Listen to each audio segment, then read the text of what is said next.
19 بنت خرجوا يجروا على لقمة العيش، رجعوا في أكفان. حادثة ما وجعتش قلوب أهاليهم بس، دي وجعت قلوب شعب كامل. أنا المستشار القانوني جمال عبد الناصر، هحكي لكم في الفيديو ده حادثة الطريق الإقليمي اللي راحت ضحيته 19 بنت بالتفصيل. ومش بس هحكيها، لأ، وأقول لكم كمان إزاي القانون اتحرك وحاكم مين وليه.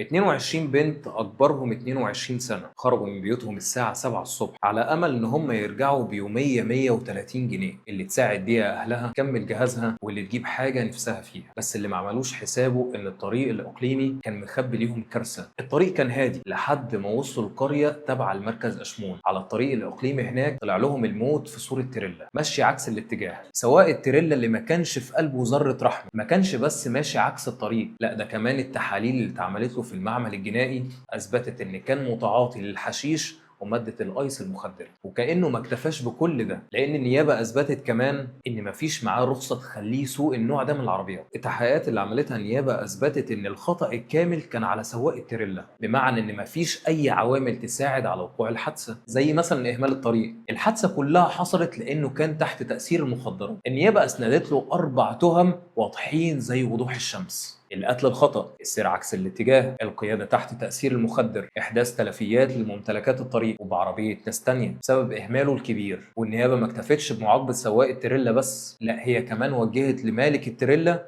جنحة كمان. هتقولي طبعا ايه السبب؟ السبب ان هو سمح للسواق ان هو يسوق. هو عارف كويس جدا ان هو معهوش ما يثبت ان هو يسوق النوع ده من العربيات، وده اللي بيسميه القانون المسؤولية التبعية. وده كله تم اثباته عن طريق التحريات والدلائل اللي قدمتها النيابة. وفي وسط السواد ده كله الوجع اللي غطى بيوت ناس كتير في كفر السبانسة، الرئيس عبد الفتاح السيسي اصدر قرار بصرف 500 الف جنيه لكل اسرة فقدت بنتها في الحادثة دي. المبلغ مش هيرجع اللي راح، بس على الاقل ممكن يداوي جزء صغير من الجرح. وهنا ممكن حد يسأل، هي ليه التهمة قتل خطأ مش قتل عمد؟ هقول لك ان القانون بيفرق بين اللي بيقتل بقصد وبين اللي بيهمل او بيستهتر ويموت ناس من غير قصد، وده اسمه في القانون قتل خطأ، حتى لو استهتاره ممكن يخليه يقتل 19 شخص في ثانية واحدة. وحد تاني ممكن يسأل، طب لو كان معاه رخصة هل كان هيفلت منها؟ برضه لا، لأن الكارثة مش في الرخصة، الكارثة إنه كان ماشي عكس الطريق وتحت تأثير المخدرات، تسبب في قتل وإصابة ناس بريئة. القانون برضه كان هيحاسبه بنفس الطريقة.